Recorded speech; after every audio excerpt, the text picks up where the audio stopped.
buong mundo sa ulo ng mga balita. May-ari ng Mighty Corporation na si Alexander Wong Choo-king at kapatid nito inilagay na sa lookout bulletin ng Bureau of Immigration kaugnay ng isyu sa cigarette smuggling. Senado, tinapos na ang pagdinig patungkol sa umanay pangingikil ng ilang immigration officials. Justice Secretary Vitaliano Aguirre, negosyanteng si Jack Lam at si retired police Wally Sombero. Wala umanong pananagutan sa insidente. Siyam patay at mahigit 100 ang naaresto mula nang ibalik ang double-barrel reloaded na anti-drug operation ng Philippine National Police. Korean national alias Thomas na umano'y kasabwat ng 7 pulis na nangikil sa ilang dayuhan sa Angeles City, Pampanga, sinampahan na ng reklamo ng PNP Region 3. Mahigit sa 5 milyong pisong halaga ng mga pakete ng hinihinalang shabu na kumpiska sa NAIA. Consignee at sender ng packages inaalam na ng Bureau of Customs. Una sa ating mga balita, binigyan ng paunang lunas ng UNTV News and Rescue Team ang 2 nasugatan sa magkahiwalay na aksidente sa motorsiklo sa Olongapo at Zambales kaninang umaga. Ito ang balita ni Joshua Antonio. Tinulungan ng UNTV News and Rescue Team ang motorcycle rider na naaksidente sa Barangay Barreto sa Olongapo City kaninang alas 6 ng umaga.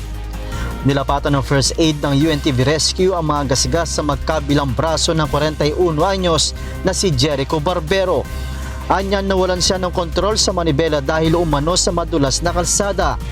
Matapos malapatan ng paunang lunas ay tumanggi na itong magpahatid sa ospital. Samantala sa bahagi naman ng Zambales ay isa pa aksidente sa motorsiklo ang nirespondihan ng UNTV Rescue sa Barangay Catol sa Candelaria kanilang pasado alas 9 ng umaga. Nagtamo ng mga gasgas sa katawan ng 56 anyos na si Edgar Edkid matapos umanong dumulas ang gulong ng minamanehong motorsiklo. Tumanggi na rin magpahatid sa ospital si Edkid matapos bigyan ng first aid. Joshua Antonio, UNTV News and Rescue, Philippines. Inilagay na ng Department of Justice sa Immigration Lookout Bulletin ang may-ari ng Mighty Corporation na si Alexander Wong Choo-king at kapatid nitong si Cesar D. Wong Choo-king kaugnay ng issue sa umano'y cigarette smuggling. Ito ang balita ni Roderick Mendoza. Binababantayan na ng Department of Justice ang posibleng pag-alis ng bansa ni Alexander Wong Choo-king, ang may-ari ng Mighty Corporation at ng kapatid nito na si Cesar D. Wong Choo-king.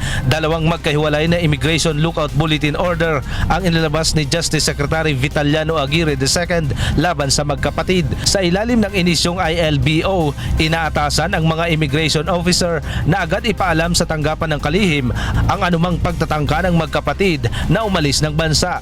Paliwanag ng DOJ, itinuturing na suspect si Alexander Wong Choo-king sa investigasyon sa umano'y smuggling ng sigarilyo na kinasasangkutan ng kanyang kumpanya.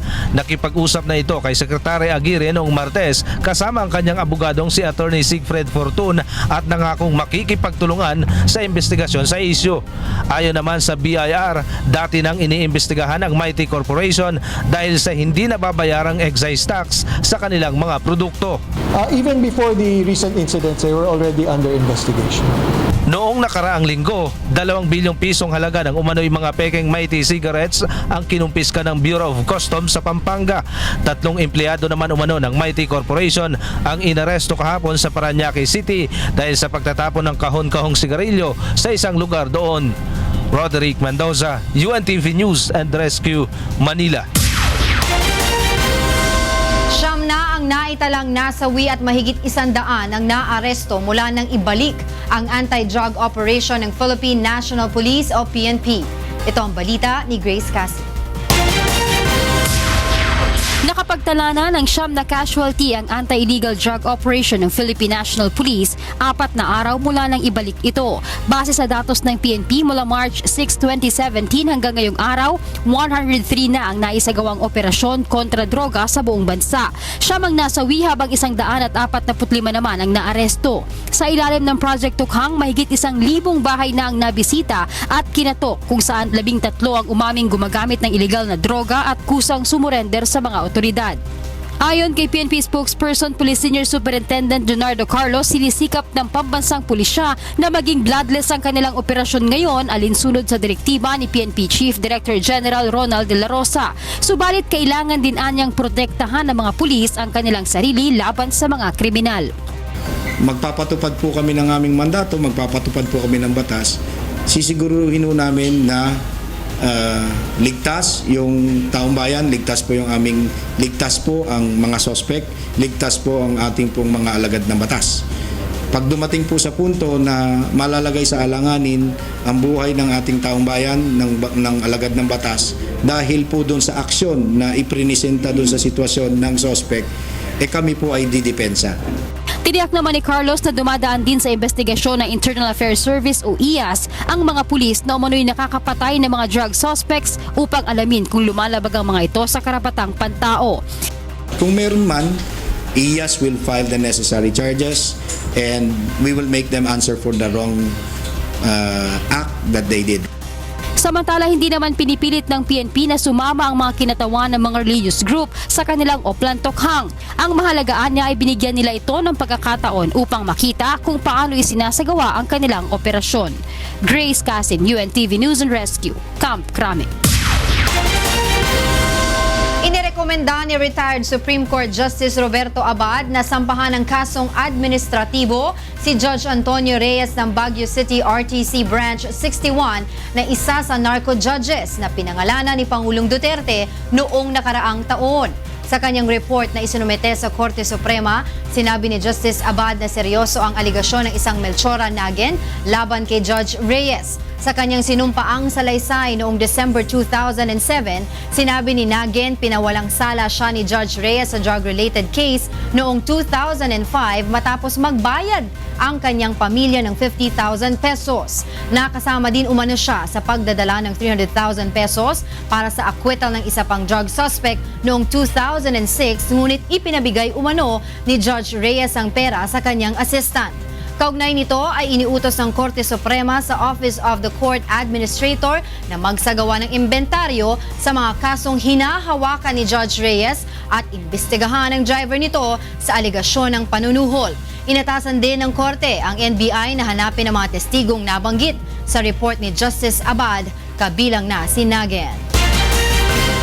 Biniberipika pa ng Bureau of Customs sa impormasyon ng consignee at sender ng nasabat nila mga pakete ng hinihinalang shabu na nagkakahalaga na mahigit sa 5 milyong piso sa magkahiwalay na operasyon sa Ninoy Aquino International Airport. Ito ang balita ni Aiko Miguel. Formal nang itinurn over ng Bureau of Customs kaninang umaga sa Philippine Drug Enforcement Agency ang mga pakete ng hinihinalang shabu na tinatayang nagkakahalaga ng 5.5 million pesos. Nakumpiska nila ito sa magkahiwalay na operasyon sa Ninoy Aquino International Airport noong January 20 at March 2.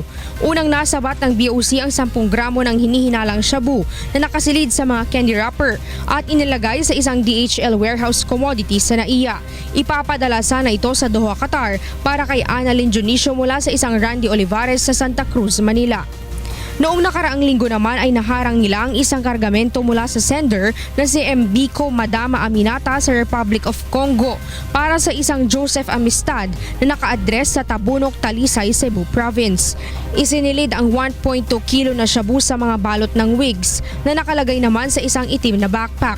Sa ngayon, iniimbestigahan pa ng mga otoridad kung sino-sino ang mga sangkot sa tangkang pagpuslit ng droga sa bansa. Lalo't tila fictitious o gawa-gawa lamang ang mga pangalan ng mga sender at consignee sa mga shipment. So para sa ano ng PIDEA, nahanap natin i-verify natin yung mga pinanggalingan at saka yung saan mga tao. Maaari namang maharap sa kasong paglabag sa Republic Act 9165 o ang Dangerous Drugs Act of 1972 at Republic Act 10863 o ang Customs Modernization Act ang mga sangkot sa insidente. Kaisa ng BOC Enforcement Group ang NAIA Interagency Drug Interdiction Task Group sa pagsasagawa ng mga operasyong laban sa iligal na droga sa loob ng NAIA. Pinag-aaralan na rin pero may suporta na rin kami dyan kung paano ba nagdagan yung mga K9 dogs o yung mga aso na mas merong mabilis na kakayanan na ma-detect din yung mga pinagbabawal na gamot, including explosives. Aiko Miguel, UNTV News and Rescue, Pasay City. Pansamantalang nakalaya ang self-confessed hitman na si Edgar Matubato matapos siyang maglagak ng 20,000 piyansa para sa kasong frustrated murder. Ngayong hapon, naglabas ang Digos Regional Trial Court 19 Branch ng release order matapos siyang magpiyansa na sumuko sa Manila Police District kasama ang kanyang mga abogado. Nagugat ang kaso sa umunay pamamaril ni Matubato sa retired adjudicator ng Department of Agrarian Reform na si Abeto Salcedo noong 2014. Noong Lunes, naglabas ng arrest warrant si Digos RTC Branch 19 Judge Carmelita Davin laban kay Matubato. Samantala, nagsampa na ng reklamo ang Philippine National Police Region 3 laban sa 4 na umunoy kasabwat ng 7 pulis sa pangingikil sa ilang Korean nationals sa Angeles City, Pampanga. Ito ang balita ni Joshua Antonio.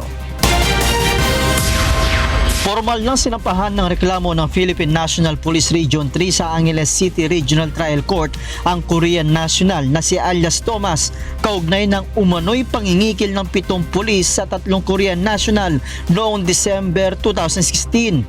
Kabilang din sa kinasuhan ang kasambahay ng 3 Korean national, isang alias Badong at ang hepe ng Police Station 5 ng Angeles City na umano'y kasabwat ng mga sospek. Kidnap for ransom at robbery extortion ang isinampa laban sa 4. Na-file na namin yung kaso against Jung Yong Hoon alias Thomas, ganon din kay Major Arenas, yung Chief of Police ng Station 5, ganon din yung alias Badong at saka yung housemaid. So 4 silang na-filean din namin ang kaso.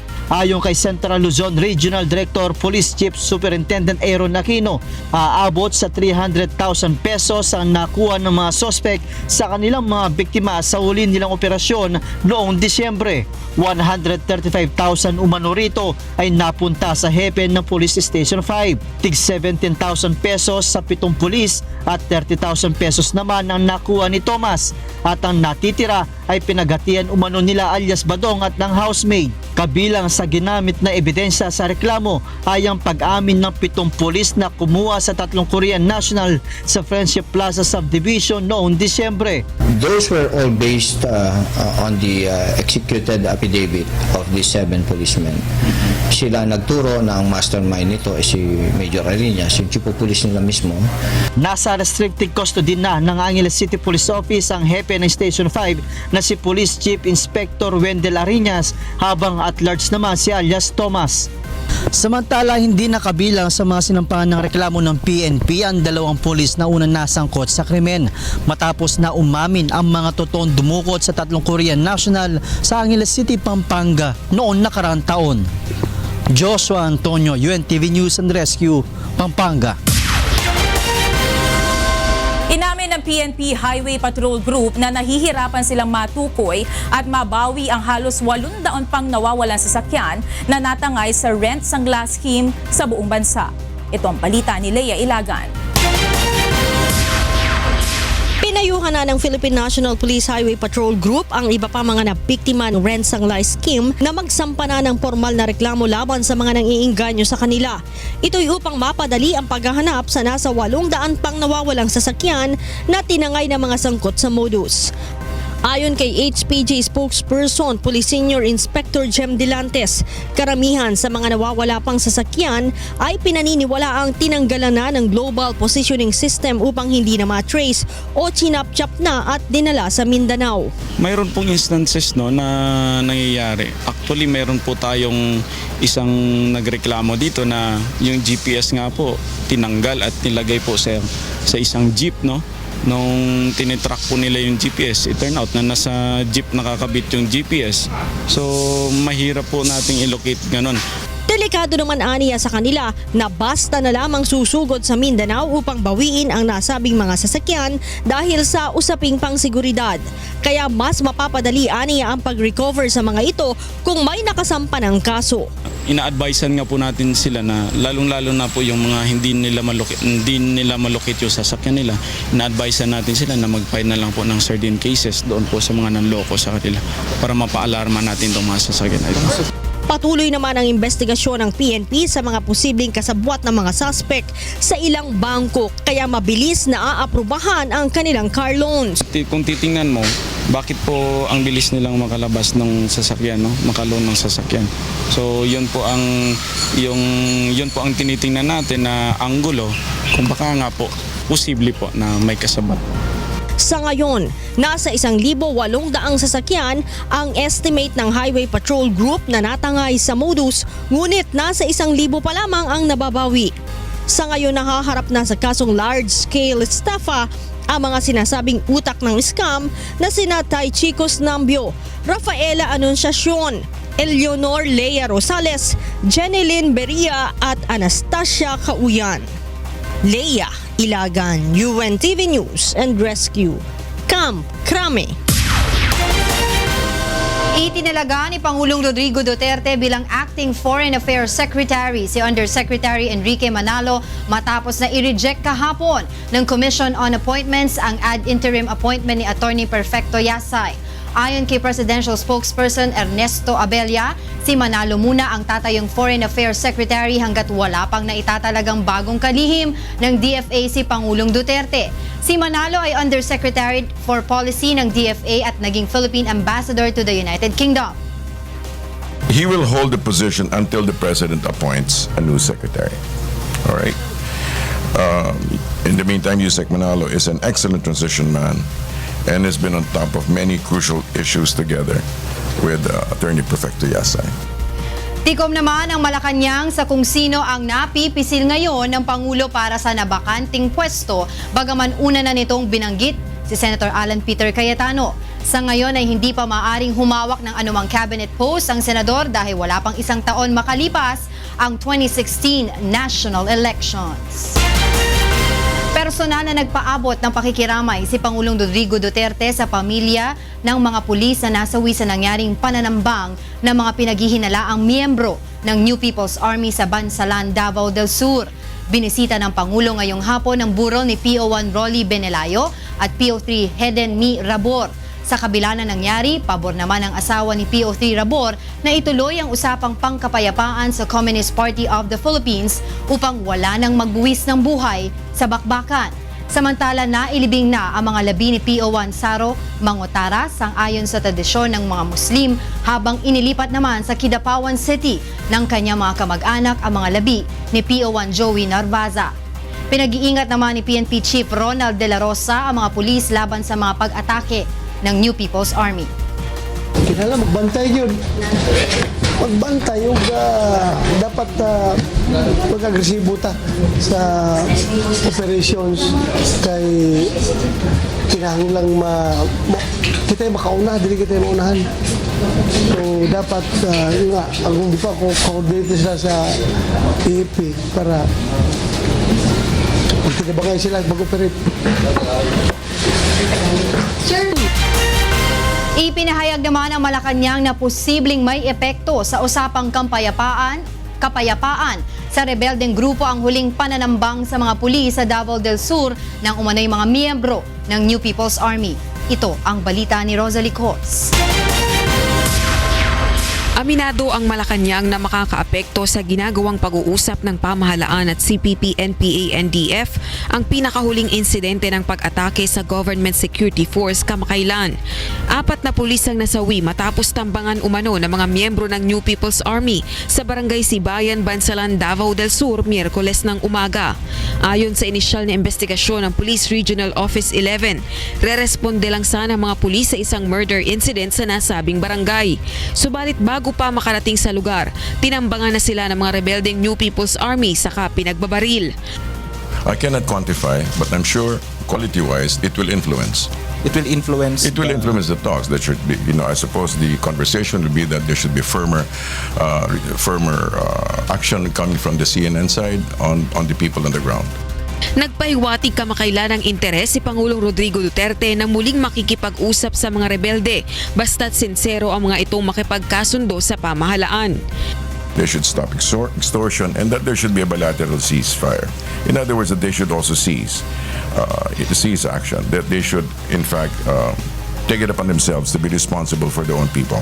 So this is part of the expectations of the President regarding the matter. Umaasa naman ang pamahalaan na sa kabila ng mga ganitong insidente ay makakamit pa rin balang araw ang inaasam na pangmatagalang kapayapaan sa bansa sa kabila ng pagkabalam ng formal peace talks. Rosa Licoz, UNTV News and Rescue, Malacanang. Hinimok ni Magdalo Party List Representative Gary Alejano si House Speaker Pantaleon Alvarez na ituloy na ang pagpapalit ng committee chairmanship sa Kamara. Ito ang balita ni Monokson. Dapat ituloy na ni House Speaker Pantaleon Alvarez ang plano na alisan ng committee chairmanship ang mga miyembro ng Supermajority Coalition na bumoto laban sa Death Penalty Reimposition Bill. Ayon kay Magdalo Party List Representative Gary Alejano, posibleng makaapekto sa kredibilidad ng liderato ng Kamara kung ipagpaliban ito. Pag sinabi niya at hindi niya tinupad, lahat naman ho tayo kahit ordinaryong mamamayan, wala ka hong isang salita. No? Hindi, lalong-lalo na pag ikaw ay merong mahalagang posisyon sa gobyerno. Lalabas din aniyang pananakot lang ang ginawa ni Speaker Alvarez upang makakuha ng boto sa kanyang isinusulong na panukalang batas. Kung anong sinabi ho nila, dapat tuparin ho nila dahil sa tingin ho namin, tumayo ang mga nagboto ng no regardless of the consequences. Alam na ho nila kasi ho tinreten na ho lahat Tinreten kayo, kung hindi kayo magboto ng yes, tatanggalin kayo. And they're ready for that. Sinabi naman ni House Speaker Pantaleon Alvarez na tuloy ang reshuffle. Ngunit ipinapaubaya na niya kay House Majority Floor Leader Rodolfo Fariñas ang pagpapatupad dito. Mayroon pang dalawang priority bill ang nais isulong ng administrasyon sa Kongreso. Isa rito ang tax reform at ang pagpapababa ng age of criminal liability.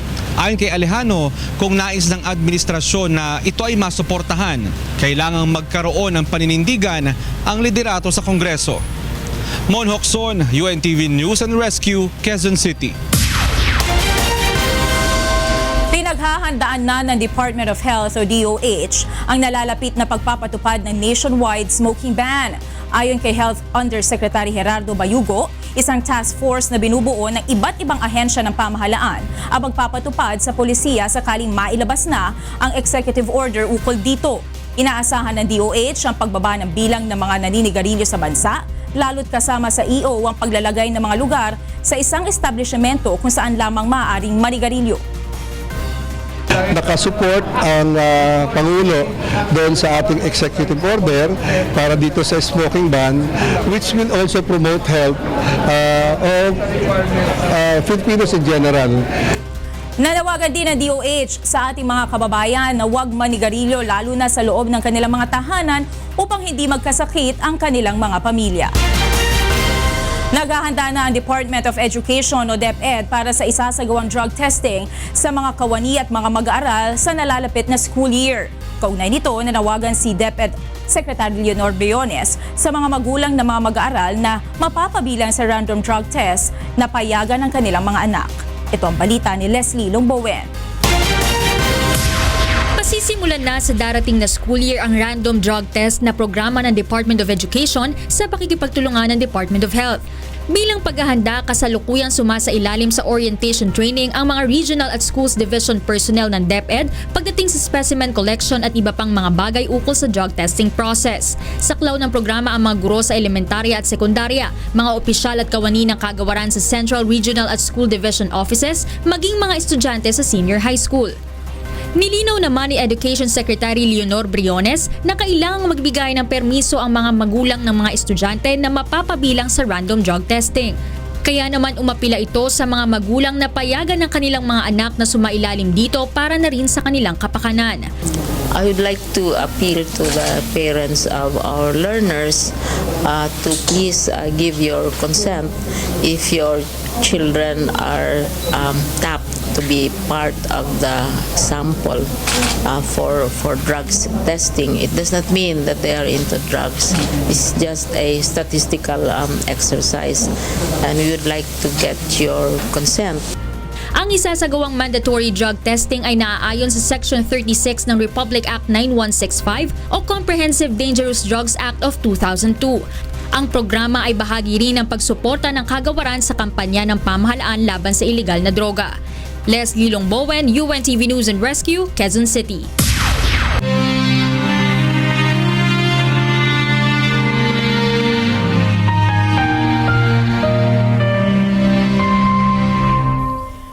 Dalawang 2,663 araw na po ang nakalipas mula nang maganap ang malagim na Maguindanao Massacre. Ngunit hanggang ngayon ay naghahanap pa rin tayo ng katarungan sa mga biktima ng malagim na krimen. At sa tila madilim na hinaharap ng kaso, hindi po bibitiw ang UNTV sa labang ito hanggang makamit ang katarungan hindi lamang para sa aming 4 na kasamahan kundi sa lahat ng mga biktima ng karumaldumal na pamamaslang. Susunod sa ito ang balita. Mahigit sa 800 bagong kaso ng mga dinapuan ng Human Immunodeficiency Virus o HIV na idala ng DOH noong Enero ngayong taon.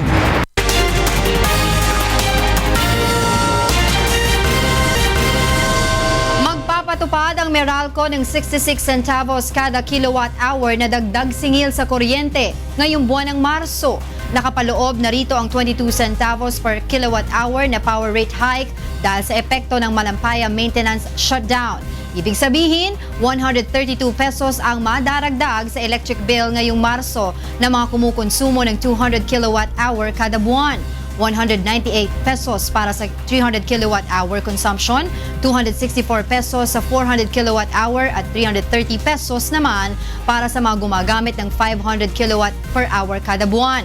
Sa ngayon ay pinag-aaralan pa ng Energy Department at ng iba pang stakeholders ang posibleng pagbabago sa ilang probisyon ng energy contracts upang hindi na maipasa sa mga consumer ang bayarin kapag isinailalim sa maintenance shutdown ang Malampaya Gas Facility.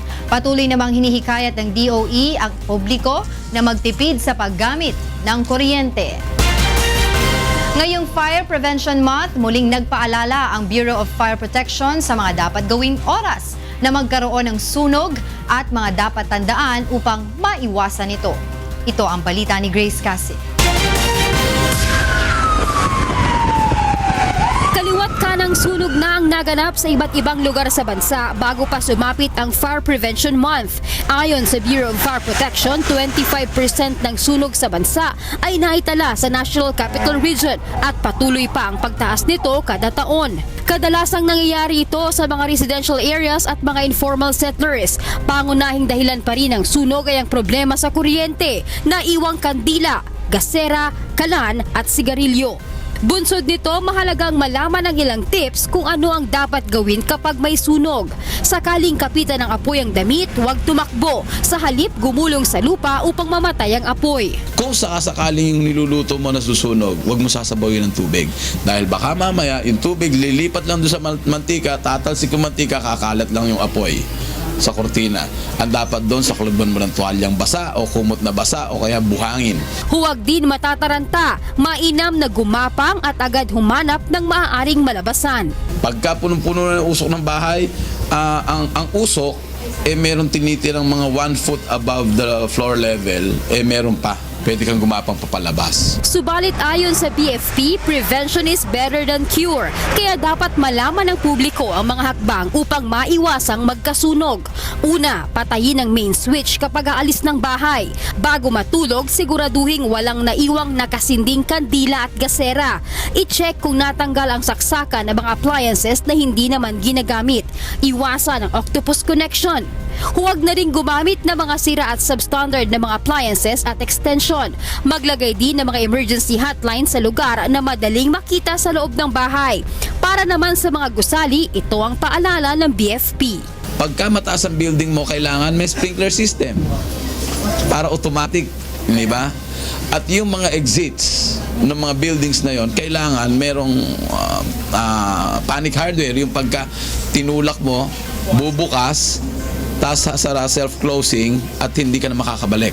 Sa ngayon, kulang pa rin ang mga tauhan ng BFP, gayunman malakian nila ang naitutulong na mga fire volunteer group tulad ng UNTV Fire Brigade upang makaresponde sa mga insidente ng sunog.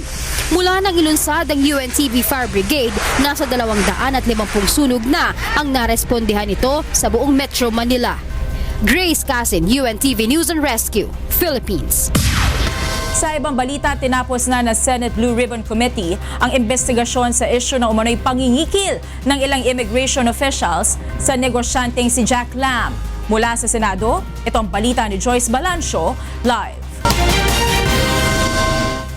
Yes, Joyce. Yes, magandang gabi sa iyo, Monica. Matapos nga ang 5 pagdinig ng Senate Blue Ribbon Committee patungkol sa umano'y 50 million extortion bribery scandal sa Bureau of Immigration, kumbinsido si Senator Richard Gordon na isa itong kaso ng pangingikil o extortion ng ilang immigration officials at hindi panunuhol niyang negosyanteng si Jack Lam. Ayon kay Senator Richard Gordon, sina dating Commissioners Al Argusino at Michael Robles ang lumapit sa negosyanteng si Jack Lam upang paulit-ulit na humingi ng pera kapalit ng pagpapalaya sa mga inarestong Chinese workers mula sa isang casino sa Fontana Resort noong nakaraang taon.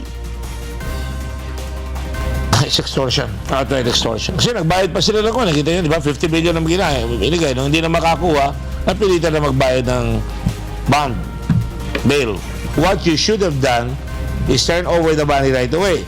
What you should have done is file the case against people right away para nobody will get the perception that you have done nothing wrong.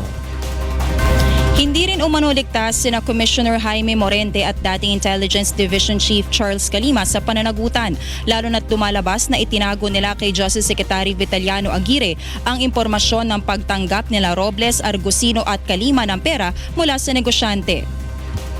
Si Calima got 18 million and they did not report it. Ang defense niya, I'm trying to build a case na huli-huli ko itong corruption ng dalawa. Pero, ang sabi mo sa akin, they should have filed the case right away.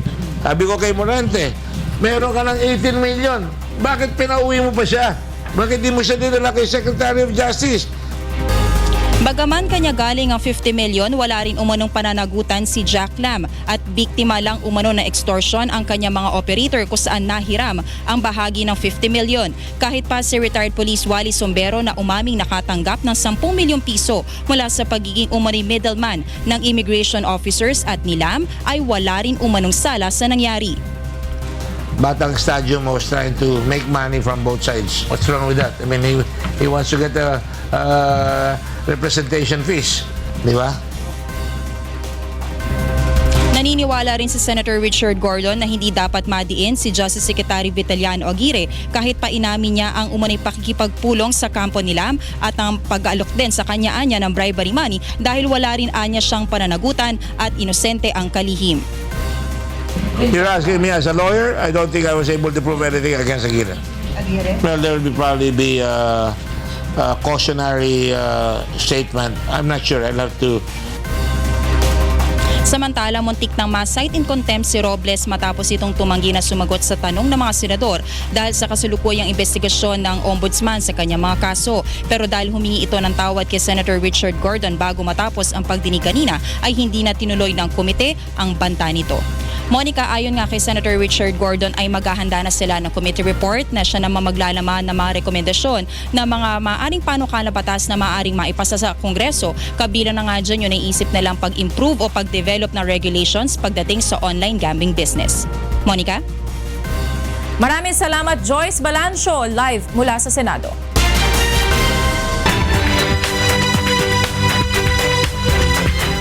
At karing kay katamong balitang promdi. Linalalaking investigasyon di nga pulong pulis king Bacolod City kay Bandang Merakap ang matutud kabang oras na ning karelang obra. Ining balita ng Lalaine Moreno.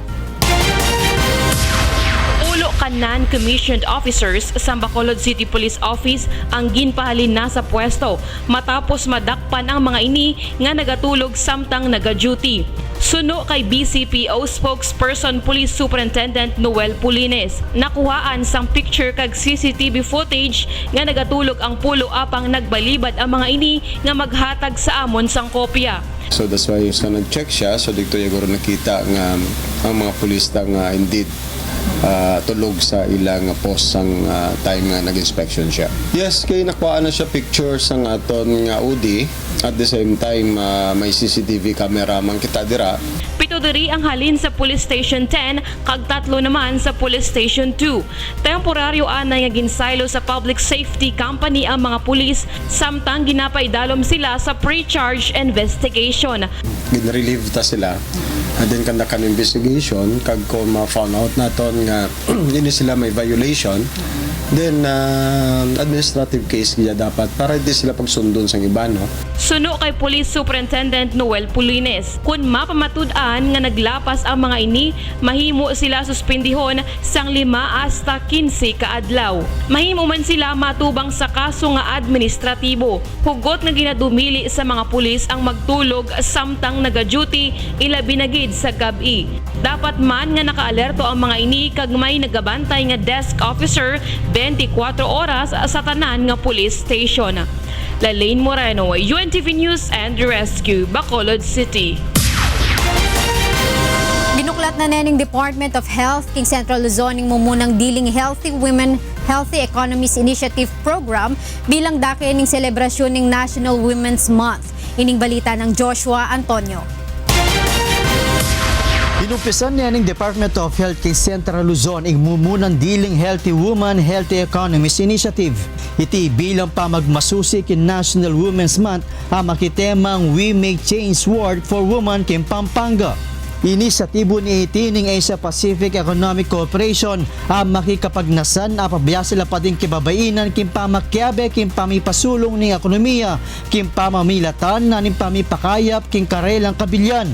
Napakalaking karangalan ng Region 3 because we have been chosen and selected as pilot for this APIC Healthy Women Healthy Economies. Iti metong yang polisiya ang makasentro kin 5 kategorya.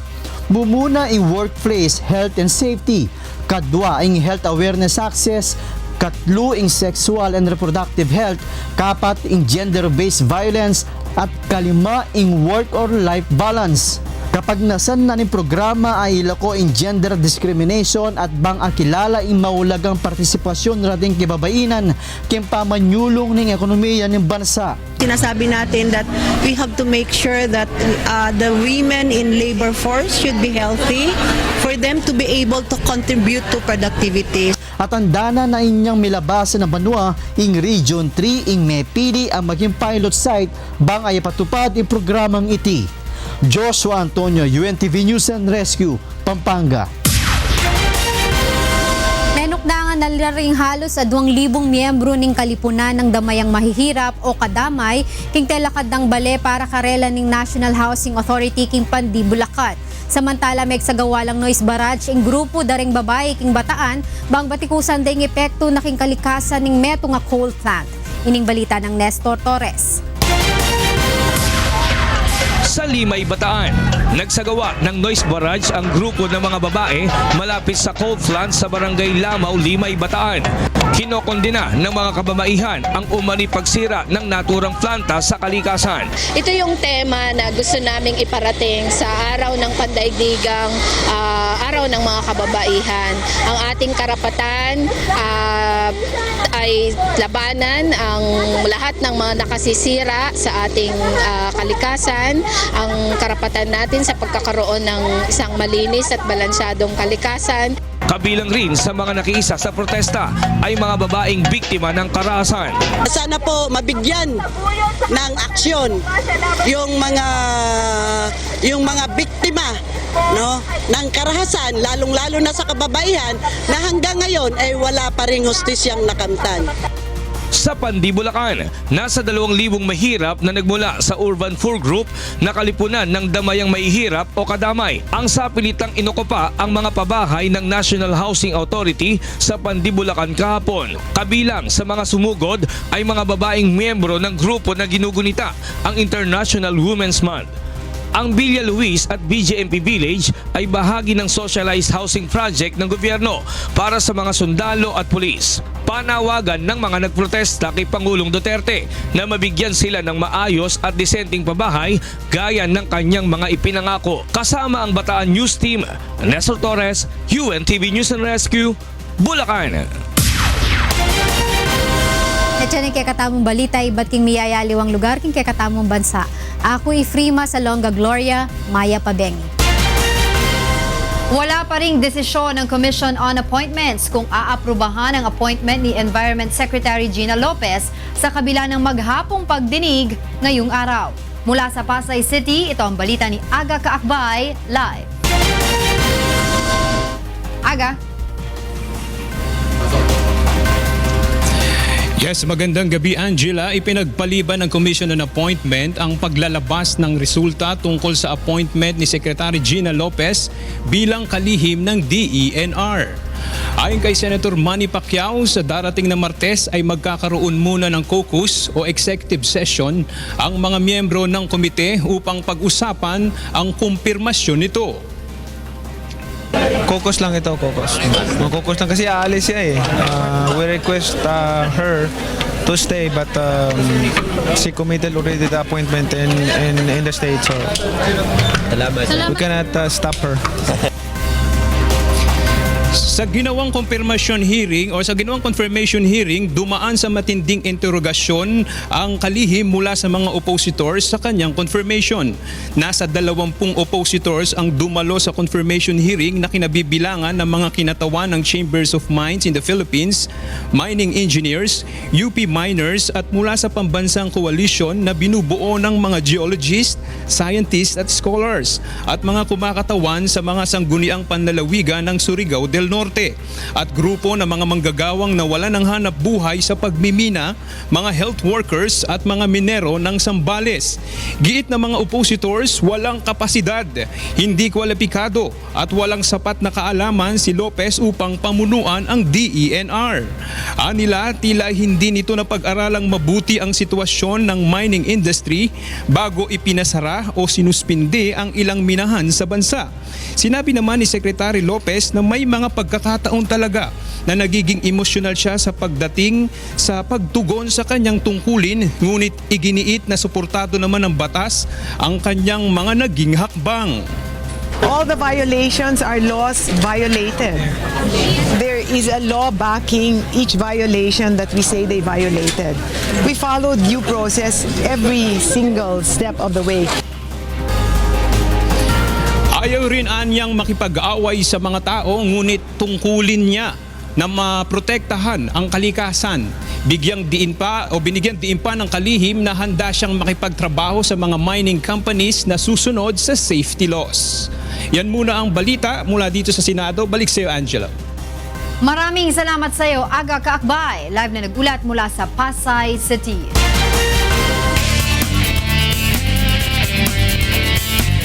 Ilang suspected drug pusher at user ang naaresto sa buy-bust operation sa Cubao, Quezon City kagabi. Ito ang balita ni Bernard Dadis. Sunod-sunod ang pagkakahuli sa ilang drug personalities kasunod ng pagbabalik ng anti-illegal drugs operation ng Philippine National Police.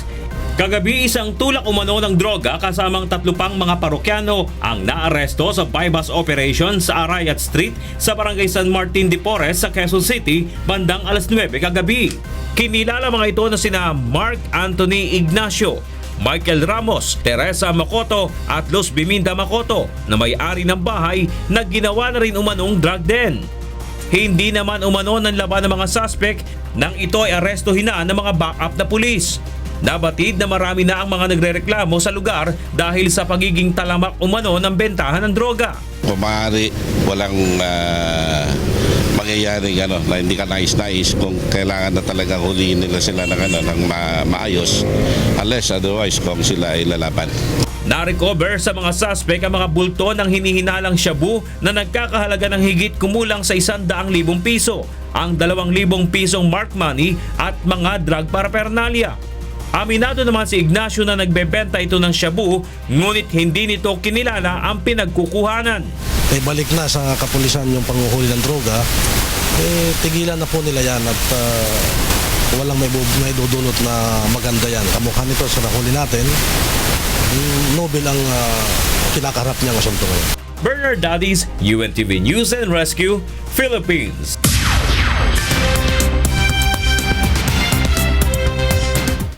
And for the news abroad, women in the United States protested against President Donald Trump, with many Americans skipping work or boycotting stores to demand economic fairness on International Women's Day. Marie Peñarada reports. Women in the United States used International Women's Day on Wednesday to stay off the job and stage demonstrations in an effort to seize on the momentum built from the massive marches held a day after President Donald Trump's inauguration. On a day without a woman, those who are able to do so stayed away from work or school, much as immigrants did on February 16 to protest Trump's immigration policies. In Washington, demonstrators marched from downtown to the White House to express their frustration with the president. Actually, being a millennial, I think we got a little too comfortable, and this has been a very rude awakening for us, and so we need to get out and be vocal just like the previous generations were. A crowd of about 1,000 people, the vast majority of them women, gathered on New York's Fifth Avenue in the shadow of Trump Tower. At least 13 protesters were arrested for disorderly conduct after sitting in the street near the Trump Hotel disrupting traffic. Protesters said they are worried about Trump's appointments to the Supreme Court and his views on healthcare and workers' rights. I'm very concerned about the future. I'm very concerned for young women who are going to obviously have to relitigate everything that has been litigated in the last 50 years. Demonstrations were also conducted in Atlanta, Chicago, and San Francisco. White House spokesman Sean Spicer said the Trump administration believed it was the right of women to express themselves. We want to recognize the contributions that women make to our businesses, to our families, to our economy, to our society. And, it's a free country. People have the right to express themselves. But I think that we should, on a daily basis, not just one day a year, but 365 days a year, appreciate the contributions that women make in all of those categories. Marie Peñaranda, UNTV News and Rescue, Austin, Texas. An unknown ailment kills 15 members of an indigenous tribe in Colombia. Efren Castillo has a full story. Una enfermedad misteriosa ha aclamado las vidas de por lo menos 15 colombianos indígenas en la parte norte del país. Las agencias de salud han desplegado urgentemente equipos médicos de practicantes generales, dentistas y ginecólogos en la región para determinar la causa del brote y tratar las poblaciones locales. Según la Organización Local de la Salud Indígena, una epidemia desconocida ha matado 15 personas de las tribus Cojuí y Wawa en los pasados 8 días. La última víctima es una mujer de 23 años que llevó 3 meses de embarazo. Y lo que queremos es hoy contrarrestar todo este nivel de la epidemia o el virus que presentan esta comunidad indígena y sobre todo también los niveles de nutrición que presenta la población infantil. Residentes locales dijeron que las víctimas han tenido síntomas de fiebre, dolor de cabeza, tos y enfriamiento. Él se presenta dolor de cabeza y fiebre y tos. Y la garganta está como seca, tosiéndose. Las agencias de salud están solicitando urgente la asistencia del gobierno nacional para el cuidado de emergencia. Efren Castillo, UNTV Noticias y Rescate, América Latina. And those are the stories making headlines from around the world. I'm Darlene Basingan. Good evening. Nagpatawag ng konsultasyon sa Transport at Commuters Group ang Metro Manila Development Authority o MMDA kaugnay ng planong pagpapatupad ng Modified Odd-Even Scheme sa EDSA. Mula sa Makati City, ito ang balita ni Joan Nano, live. Yes, Joan. Yes, magandang gabi sa iyo, Monica. Iba't ibang transport at commuters group ang dumalo ngayong hapon dito sa isinagawang konsultasyon ng Metropolitan Manila Development Authority o MMDA hinggil nga sa planong pagpapatupad ng Modified Odd-Even Scheme. Kabilang nga sa mga dumalo sa pagpupulong ang grupo ng mga jeepney operator, motorcycle riders, grupo ng mga taxi at bus operators at commuters welfare group. Ayon nga sa grupo ng ACTO, FEDJUDAP at LTAP, lubhang nakalilito para sa mga motorista at mga traffic law enforcers kung matutuloy ang implementasyon ng tigda 2 oras na pagitan ng Modified Odd-Even Scheme. Sa halip na magkaroon pa ng pagitan, iminungkahi ng mga ito sa MMDA na gawin na lamang ng buong araw ang itatalagang number coding upang maiwasan ang kalituhan sa schedule. Sa ilalim ng panukala, kada 2 oras ipatutupad ang odd-even ban simula sa Magallanes area hanggang sa EDSA North Avenue. Subalit sa ngayon, Monica, ay bibigyan muna ng Metro Manila Council ng 1 buwan ang MMDA upang maisaayos ang lahat ng ruta ng Mabuhay Lane, gayon din ang pag-aalis sa lahat ng mga illegal na terminal ng mga sasakyan sa may bahagi ng Pasay at Cubao, Quezon City. Kapag naisakatuparan ito ng MMDA at nakita ang magandang epekto nito sa trapiko, ay posibleng ang payagan ng Metro Manila Council ang implementasyon ng Modified Odd-Even Scheme. Subalit sa ngayon ay wala pang now na napagkakasunduan nga itong MMDA at itong mga transport at commuters group, maliban na lamang ang pagbuo sa Metro Manila Public Transport Consultative Council na siyang magko-consolidate ng mga suhestyon at rekomendasyon sa MMDA. Monica? Alright, maraming salamat, Joan Nano, live na nag-uulat mula sa Makati City.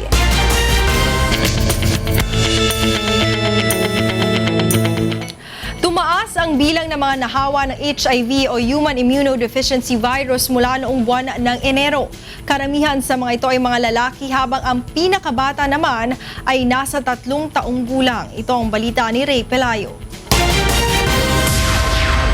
Umabot sa 844 ang naitalang mga bagong kaso ng Human Immunodeficiency Syndrome o HIV ngayong Enero base sa ulat ng HIV/AIDS and ART Registry of the Philippines o HARP.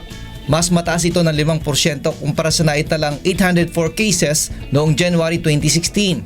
Ito ang pinakamataas na bilang ng kaso mula pa noong 1984 kung saan 89% ay asymptomatic o hindi nagpapakita ng sintomas.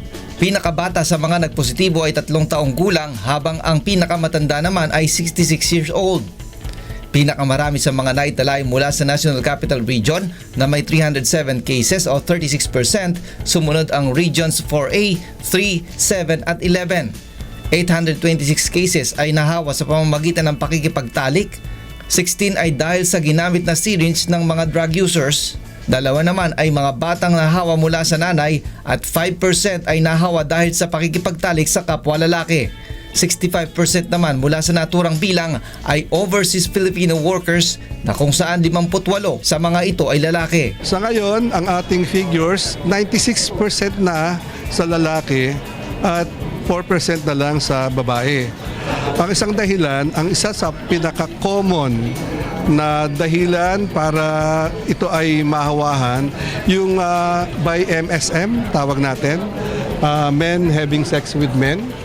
So, at ito ay nakikita natin na medyo mas common among the younger age group. Mula noong 2011, 158 na nagdadalang tao na rin ang nagpositibo sa HIV at siyam dito ay naitala nito lamang Enero 2017. Mula nang may ulat ang HIV sa bansa noong 1984 ay umabot na sa 40,466 ang naitalang kaso kung saan ang 2,000 ay namatay na, kabilang na ang 33 nito lamang Enero. Ray Pelayo, UNTV News and Rescue, Quezon City.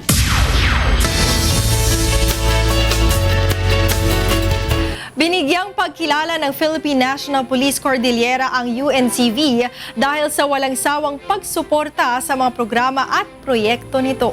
Ito ang balita ni Grace Doctolero. Pagpapanatili sa kapayapaan, kaayusan at mailapit ang kalooban ng publiko sa pambansang pulisya, ito ang programang Police Service ng PNP.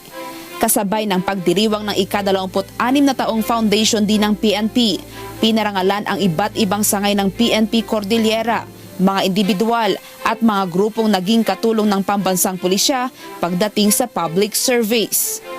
Isa sa mga pinarangalan ay ang UNTV. Last year.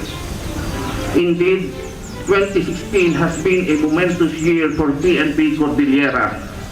And for all the triumphs, there is no one but all of you. Team PRO Cordillera had to thank for. You are all part of this success. Ang UNTV ay matagal ng katuwang ng PNP pagdating sa serbisyo publiko. Mapapanood sa himpilan ang programang Police at Your Service na naglalayong mailapit sa publiko ang pulisya sa pamamagitan ng paglalabas ng mga natatanging istorya na nagpapakita ng kabayanihan at dedikasyon ng mga pulis sa bansa. Ang PNP din ay kabilang sa mga unang koponan na lumahok sa Liga ng mga Public Servants, ang UNTV Cup. 3 beses na itinanghal na runner-up ng Liga ang PNP Responders at ang milyon-milyong premyo na tinanggap nito ay binigay naman sa napiling benepisyaryo ng kuponan. Nagpapasalamat naman ang himpilan sa tiwalang ibinigay ng pambansang pulisya at tiniyak na patuloy na susuporta sa mga programa at proyekto ng pamahalaan. Kaisa po dyan ang UNTV, kaya ito ay isang bagay na pinagpapasalamat natin na ang organisasyon ng kapulisan dito sa Cordillera ay mayroong pagkilala sa mabuting gawa ng mga tao, mga organisasyon na nagmamalasakit sa kapakanan ng kapayapaan at ng tagumpay ng programa ng gobyerno. Grace Doctolero, UNTV News and Rescue, Benguet Province. At yan ang ating health and featured news ngayong gabi. Ako po si Talia Javier. Balik sa inyo, Angela and Monica. Maraming salamat, Talia. And get well soon kay Attorney Reg. We miss you here. Yan po ang naging kabuuan ng ating balitaan ngayong gabi. Aming inilahad ng buong katapatan kung paano namin nasaksihan. Kayo'y makapagtitiwala ng aming nakita at narinig, ang aming ibinabalita. Magandang gabi.